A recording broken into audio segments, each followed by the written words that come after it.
Hello साथियों, मैं BL लूणा मेरे यूट्यूब चैनल स्टडी टाइम में आपका हार्दिक स्वागत करता हूं।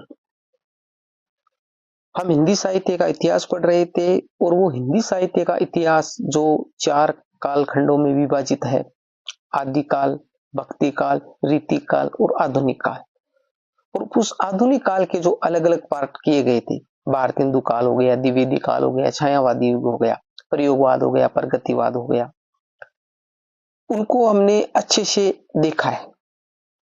और जो हिंदी साहित्य के जो स्टूडेंट होते हैं उनके लिए जो हिंदी साहित्य का इतिहास है उसका एक महत्वपूर्ण रोल होता है हमारे एग्जाम की दृष्टि से। और उसको बहुत ही सरल भाषा में हमने जो क्लासें थी उसके अंदर अच्छे से देखा है। ज्यादा बड़ी क्लासें भी नहीं थी, 10-15 मिनट की क्लासें होती थी और उसके अंदर उसको अच्छे से हमने देखा है। और मैं उम्मीद करता हूं कि इतना कुछ आप पढ़ लेते हो तो हिंदी साहित्य के इतिहास से क्वेश्चन आपके बहुत ही कम मात्रा में गलत होंगे, यानी आप उस एग्जाम में जो आपको चाहिए वो आप हासिल कर पाओगे, ये मेरी उम्मीद है और इतने दिनों का मेरे को अनुभव है। आज इस क्लास के अंदर हम शुरुआत करने जा रहे हैं जो हिंदी साहित्य से आगे जो गद्य विधाएं होती है, जो हिंदी साहित्य का ही एक पार्ट है। उस गद्य विधाओं में हमारे उपन्यास, कहानी, रिपोर्टा, यात्रा वृतांत, जीवनी, आत्मकथा, ये सारे गद्य विधाओं में आते हैं। तो इनको हम एक एक करके देखेंगे क्योंकि हमारे जो ये सिलेबस में दे रखा है और इनसे संबंधित भी क्वेश्चन है वो अक्सर पूछते हैं। पिछली जो जितनी भी क्लासें थी उसको आपने अगर कंटिन्यू नहीं देखा है तो आप उसको कंटिन्यू देखिए। और उसको कंटिन्यू देखने के लिए मैंने एक प्लेलिस्ट बना रखी है जिसका नाम है फर्स्ट ग्रेड। फर्स्ट ग्रेड के नाम से मेरे चैनल पर प्लेलिस्ट है, आप उस प्लेलिस्ट में क्रम से देखिए, आपको अच्छे से समझ में आए। ठीक है। दूसरी बात, वीडियो आप देखते हो तो उसको लाइक किया करें क्योंकि बहुत मेहनत लगती है वीडियो बनाने में, तो आप लाइक करने में कंजूसी ना करें, आप लाइक किया करें। किसी भी प्रकार का आपको डाउट कंफ्यूजन होता है तो आप निसंकोच मेरे को आप बता सकते हो, क्योंकि गलतियां अक्सर इंसान से होती है और उस गलतियां करना महत्वपूर्ण नहीं है, गलतियां होने के बाद में उसमें सुधार करना महत्वपूर्ण है। गलतियां हैं वो हो जाती है तो उसमें सुधार किया जाएगा, तो आप बता सकते हो मेरे को। वीडियो अच्छी लगती है तो भी आप कमेंट करें, किसी भी प्रकार का क्वेश्चन होता है आपका तो भी आप मेरे को कमेंट करके बताइए। चैनल को अभी तक आपने सब्सक्राइब नहीं किया तो सब्सक्राइब जरूर कर ले, क्योंकि आगे इसी तरह की वीडियो आपको मिलती रहेगी। क्योंकि आगे जो बचा है वो सिलेबस, फर्स्ट ग्रेड में भी हिंदी साहित्य का इतिहास कंप्लीट हुआ है, उसके बाद में काव्य शास्त्र है, पाश्चात्य शास्त्र है, हमारा ये जो रचनाएं है अलग दे रखी है वो है, तो ये सारा मैटर है वो इस पे कंप्लीट करवाया जाएगा। अब जब हम गद्य साहित्य पढ़ेंगे तो उस गद्य साहित्य पढ़ने से पहले हमारे वो चीजें समझ में आनी चाहिए कि गद्य आखिर होता क्या है, गद्य आखिर होता क्या है। तो हम बात करें कि जो पद्य था, पद्य जिसको हम काव्य बोलते हैं, ठीक है, तो उसके अंदर जैसे मान लिया जो कविताएं होती है, जो पद्य में रचित रचनाएं होती है, और गद्य के अंदर हमारी जो सारी विधाएं आती है। गद्य क्या है? गद्य एक आधुनिक विधा है। गद्य एक आधुनिक विधा यानी आधुनिक काल में ही गद्य का विकास हुआ है। ठीक है, तो गद्य और पद्य दोनों अलग अलग है। अब गद्य के बारे में हम देखते हैं कि गद्य क्या है। तो गद्य शब्द संस्कृत की गद धातु, यहां से भी क्वेश्चन बन सकता है, गद्य शब्द कहां से लिया गया। तो जो छोटी चीज, जो बारीक चीजें होती है वो भी आपको अच्छे से ध्यान में रखना होता है। ठीक है, गद्य शब्द संस्कृत की गद्य धातु से बना जिसका शाब्दिक अर्थ है स्पष्ट करना, यानी गद्य का मतलब क्या होता है, कोई चीज है उसको स्पष्ट करना। गद्य साहित्य ही काव्य का एक भेद है, काव्य का एक भेद है। काव्य के मुख्यतः 3 भेद होते हैं, काव्य के मुख्यतः 3 भेद होते हैं। क्या क्या होते हैं? एक तो होता है पद्य काव्य, दूसरा होता है गद्य काव्य और तीसरा होता है चंपू काव्य, जिसके अंदर क्या होता है, गद्य और पद्य दोनों के गुण मिले हुए होते हैं।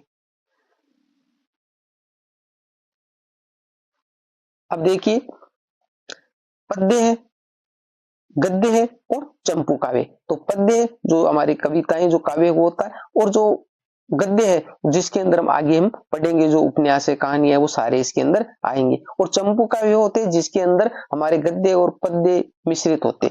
अब हम जो पीछे पढ़ के आए और कंटिन्यू आप मेरे चैनल से जुड़े हुए, तो आपको पता होना चाहिए कि जो गद्य पद्य मिश्रित जो प्रथम रचना है वो कौन सी है।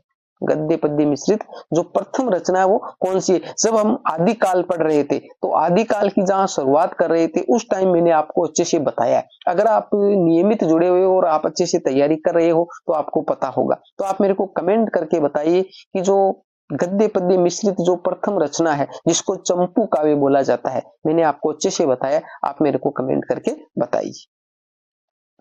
गद्य काव्य के मुख्यतः दो भेद होते हैं, गद्य के भी दो भेद होते हैं, यानी यहाँ पर काव्य के बताए हैं। काव्य के मुख्यतः कितने भेद होते? 3 भेद होते। काव्य के 3 भेद होते, गद्य काव्य, पद्य काव्य और चंपू काव्य। अब यहाँ पर कह रहा है कि गद्य के भी मुख्यतः 2 भेद होते, एक होता है कथा और दूसरा होता है आख्यायिका। कथा क्या है और आख्यायिका क्या है, इसको भी हम देखते हैं।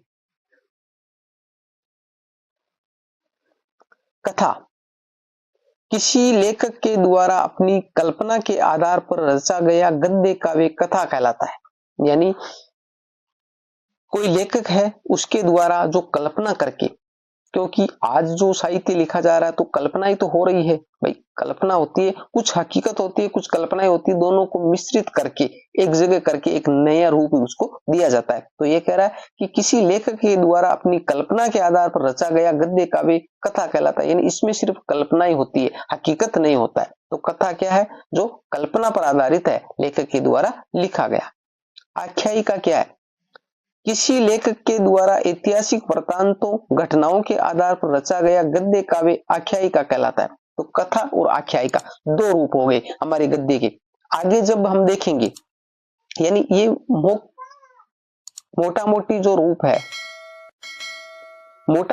रूप है कथा और आख्यायिका। कथा है वो एक कल्पना है, कथा क्या है? कल्पना है। और आख्यायिका क्या है? हकीकत है, हकीकत है, क्योंकि ऐतिहासिक वर्णन तो इतिहास में जो घटना घटित हुई है उसका वर्णन है। तो पूरी जो आगे हम देखेंगे, पूरी आगे वो देखेंगे, क्या देखेंगे? जैसे मान लिया हम उपन्यास के बारे में पढ़ेंगे तो उपन्यास में क्या होगा?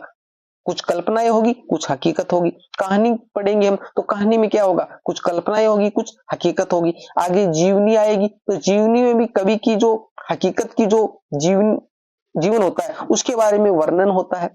ठीक है। आत्मकथा, तो आत्मकथा में कभी अपने बारे में लिखता है तो वो हकीकत जो बातें होती है उसने जीवन में जो भोगी जिया है वो बातें उसमें लिखता है। तो आगे जो हमारी 2 ही चीजें हमारे को हर रचनाओं में देखने को मिलेगी, कुछ कल्पनाएं मिलेगी और कुछ हकीकत मिलेगी। तो कथा क्या है? कल्पना पर आधारित है, और आख्यायिका क्या? हकीकत पे आधारित है, और दोनों का मिश्रण हमारे को आगे मिलेगा।